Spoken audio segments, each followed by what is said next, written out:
반갑습니다. 말씀과 함께 하루를 시작하는 주님의 백성들을 예수님의 이름으로 축복합니다. 2024년 9월 28일 토요일 오늘 주신 말씀은 열왕기하 14장 17절부터 29절까지입니다. 유다의 요아스 왕의 아들 아마샤는 이스라엘의 여호아하스 왕의 아들 여호아스가 죽은 뒤에도 15해를 더 살았다. 아마샤의 나머지 행적은 유다 왕 역대 지략에 기록되어 있다. 예루살렘에서 반란이 일어나자 아마샤는 라기스로 도망하였다. 그러나 반란을 일으킨 사람들은 라기스에까지 사람을 보내어 거기에서 그를 죽였고 그의 죽음을 말에 싣고 와서 예루살렘 안에 다윗의 성에 그의 조상과 함께 장사 지냈다. 유다의 온 백성은 아사라를 왕으로 삼아 그의 아버지 아마샤의 뒤를 잇게 하였다. 그가 왕이 되었을 때 그의 나이는 16이었다. 아마샤 왕이 죽은 뒤에 아사랴는 엘랏을 재건하여 유다에 귀속시켰다. 유다의 요아스 왕의 아들 아마샤 제15년에 이스라엘의 요아스 왕의 아들 여로보암이 왕이 되어 사마리아에서 41해 동안 다스렸다. 그는 주님께서 보시기에 악을 행하고 이스라엘로 죄를 짓게 한 느밧의 아들 여로보암의 죄에서 떠나지 아니하고 그것을 그대로 본받았다. 그러나 그는 이스라엘의 국경을 하맛 어기로부터 아라바 바다까지 회복하였다. 이것은 주 이스라엘의 하나님께서 그의 종인 가드 헤벨 사람 아미떼의 아들 요나 예언자에게 말씀하신 그대로였다. 주님께서는 이스라엘의 고난이 너무 심하여 매인 사람이나 자유로운 사람이나 할 것 없이 한 사람도 남아있지 않아 이스라엘을 돕는 사람이라고는 아무도 없는 것을 보셨다. 주님께서는 이스라엘의 이름을 하늘 아래에서 지워 없애겠다고 말씀하시지 않았기 때문에 여호아하스의 아들 여로보암을 시켜서 그들을 구원하신 것이다.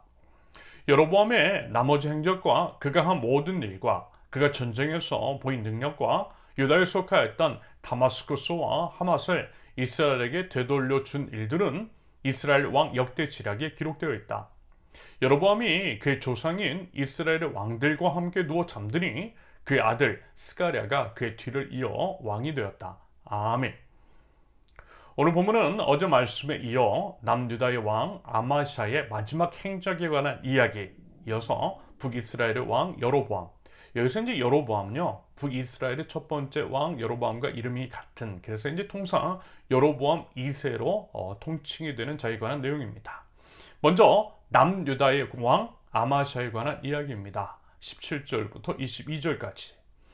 하나님은요, 반드시 보응하시는 분이십니다. 하나님은 우리를 사랑하시되 생명을 주시기까지 사랑하시는 사랑의 주님이시며 우리의 아버지이시지만 우리가 이제 결코 잊어서는 안 되는 사실은요, 그 하나님이 온 우주의 왕이시라는 것입니다. 여러분, 한 나라의 지도자 안에 이제 어떤 기관이나 단체, 조직의 이제 리더에 대해서도 그들을 대할 때 조심스러운 게 있어요. 물론 이제 우리 교회는 이제 그런 게 없고 저도 이제 그런 거 원하지 않지만 상당히 많은 교회에서는 목회자인데 스스로도 또는 이제 교인들도 그와 같은 이미지를 만드는 게 있어요. 함부로 대할 수 없다라는 것이고요. 조심스럽다라는 것입니다. 얼마 전 북한의 이제 김정은에 대한 이야기를 들은 적이 있습니다. 최근 이제 탈북한 어느 이제 고위직의 고발인데요. 요즘 이제 북한의 고위 관리들이 기껏해야 아들뻘밖에 안 되는 김정은 앞에서 절절맨다라고 하죠. 왜냐하면 북한의 이제 최고 지도자로서 그의 말 한마디면 죽임을 당할 수 있기 때문이랍니다. 특별히 이제 그의 외삼촌인 장성택이 처형당한 이후로 그 공포심이 더해졌고요. 그래서 이제 말 한마디, 표정이나 자세 하나하나에 신중에 신중을 더해야 한다라고 하는 그런 분위기더라고 이야기하는 것을 들어보았습니다. 물론 하나님은 그런 공포심을 조장하는 분은 아니세요. 하지만 그럼에도 우리가 이제 하나님 앞에서의 언행에 대해서는 우리 스스로 조심하는 것이 맞는 것 아닐까요? 반대로 이제 사람에 대해서는 그리하면서 하나님께 대해서는 경솔한 언행을 보이는 것, 분명히 이제 바람직하지 않은 태도일 것입니다. 말하자면 이와 같은 맥락에서의 하나님에 대한 우리 자세를 한번 생각해 보자라는 거죠. 하나님을 하나님으로 모시자라는 것입니다.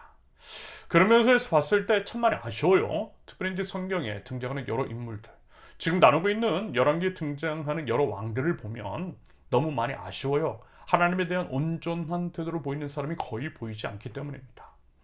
아마 자, 어제 이런 말씀을 드렸죠. 아마 제가 이제 교만했다라고 말입니다. 기고만장했다라고 했어요. 하나님께 여쭙고 뭔가를 결정하는 것이 아니라 자기 마음대로 북이스라엘을 공격하되, 분명히 이제 북이스라엘 왕이 경고를 하였음에도 불구하고 함부로 덤벼서 패배를 경험했다라고 말입니다. 결국 이런 모든 것들은요, 하나로 연결이 되고 또 이렇게 해석이 돼요. 어제 말씀 열왕기하 14장 3절과 4절의 진술처럼 하나님 앞에 온전하지 않았기 때문입니다. 그것이 바로 하나님의 업신여기는 태도, 바로 그것인 거죠. 그리고 이제 열왕기와 병행해서 살펴볼 필요가 있는 역대기에서는 그가 분명 여호와 하나님을 버렸다라고 기술을 해요. 에돔의 우상을 섬겼다라고 하죠. 그래서 그것을 이제 북이스라엘에 대한 패배의 원인으로 보고 있습니다. 그러면서 이제 하나님은 그것을 가만 놔두지 않으시더라는 것. 반드시 죄에 대한 대가를 치르게 하세요. 물론 이제 회개하고 용서를 빌면요, 하나님께서 용서해 주시죠. 하지만 그랬다라고 하는 내용은 어디에서도 찾아볼 수 없습니다. 그러므로 그에 대한 심판과 징계가 이어지고 있는 것이겠습니다. 그것이 바로 오늘 본문 19절과 20절에 기록되어 있습니다. 반란이 일어나고 그래서 이제 비참하게 죽임을 당하게 되었다라고 하는 것. 결국 하나님을 온전히 예배하지 않으면서 비롯된 예견된 비참한 말로입니다. 여러분 어떻습니까? 우리의 삶, 우리의 이제 하나님에 대한 태도. 사실 이것은 앞서 이제 말씀을 드렸듯이 하나님께서 어떤 분이신지를 알면 자연스럽게 취해지는 것이라고 생각합니다. 바꿔 말하면 하나님에 대한 바른 태도를 취하지 않는 것은 하나님을 모르기 때문에, 아니면 이제 알면서 오히려 그러는 것이겠죠. 당연히 둘 다 변명의 여지는 없다라고 생각합니다. 하나님은 하나님이시고 하나님을 하나님으로 모시는 것, 그것이 우리의 마땅한 자세, 우리의 본분인 줄로 믿습니다. 부디 하나님을 온전히 경외하는 마음, 순종의 태도가 저 여러분들에게 있을 수 있기를 바랍니다. 이어서 이제 북이스라엘 왕 여로보암 2세에 관한 내용입니다. 23절부터 29절까지. 여러분, 하나님은 어떤 분이시죠? 은혜의 주님이세요. 우리가 이제 뭘 하는 것보다 더 넘치도록 주세요. 그리고 이제 설령 죄를 저지르고 넘어진다 할지라도 어쨌든 심판과 징계가 아니라 회개와 회복을 원하시는 하나님이십니다. 아버지 하나님이세요. 그것이 하나님의 본심이라는 거죠.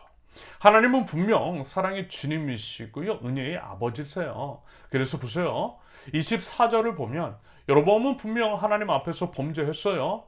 그런데 이제 25절을 보면 영토를 회복하게 하셨다라고 합니다. 그런데 그 이유로서 26절과 27절에서 분명하게 말씀하죠. 결국 하나님께서 북이스라엘을 어떻게 해요? 불쌍히 여기셨기 때문이라는 것입니다.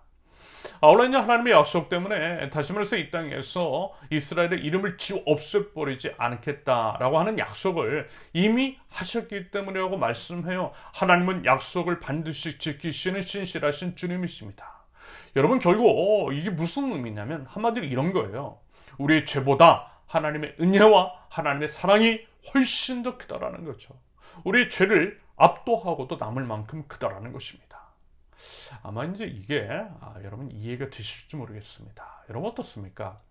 자녀를 기르는 부모님의 경우에, 물론 이제 요즘 비정상적인 부모도 많지만 아마 이제 대체로 정상적이고 또 일반적인 부모라면 이럴 거예요. 자녀가 아무리 잘못을 하고 또 이제 그것을 반복하고 계속 그런다 할지라도 결국 어때요? 받아줘요. 용서해줘요. 따뜻한 밥 차려줘요. 해달라는 대로 해줘요. 여러분, 그것이 부모 마음입니다. 아마 이제 부모들은 이 말이 뭔지 다 아실 거예요. 이런 게 아닐까 싶은 거죠. 당연히 하나님께 이제 뭐 견줄 수는 없는 것이겠지만 이런 것들을 통해 충분히 추정이 가능합니다. 하나님의 그 크고 높고 깊고 넓은 사랑과 은혜를 말입니다. 여러분 부디 그 사랑과 은혜를 아실 수 있기를 바랍니다. 그리고 우리요, 이젠 좀 철이 좀 들면 좋겠어요. 아버지 하나님의 마음을 좀 알면 좋겠어요. 제발 좀 속썩이지 말자라는 거죠. 아울러 우리가 이제 누리고 또 행하고 이러는 모든 것들이 우리 힘이 아니잖아요. 하나님의 은혜 때문이잖아요. 여러분, 이러한 것들을 좀 알고요, 명심하고요, 모든 영광 하나님께 올려드릴 줄 아는 저 여러분들, 그리하여 아버지 하나님의 마음을 흡족하게 해드릴 줄 아는 하나님의 자녀, 저 여러분들 이실 수 있기를 예수님의 이름으로 축원합니다. 함께 기도합니다. 아버지 하나님의 그 크고 넓고 깊고 넓은 사랑과 은혜 때문에 제가 지금 살아 숨쉬고 있고 넘어져도 다시 일어설 수 있음을 고백합니다. 하나님 그 은혜와 사랑을 알게 하옵소서. 하나님 누리게 하옵소서. 그리고 또 나누게 하옵소서. 무엇보다 하나님을 하나님으로 모시면서 하나님을 경외하는 태도로 하나님께 합당한 삶에 반응, 삶의 예배를 드릴 줄 아는 저희 될 수 있도록 우리 하나님 인도하여 주시옵소서. 예수님의 이름으로 기도합니다. 아멘. 하나님께 손을 주신 말씀과 각자의 기도 제목을 놓고 우리 잠시 기도합니다.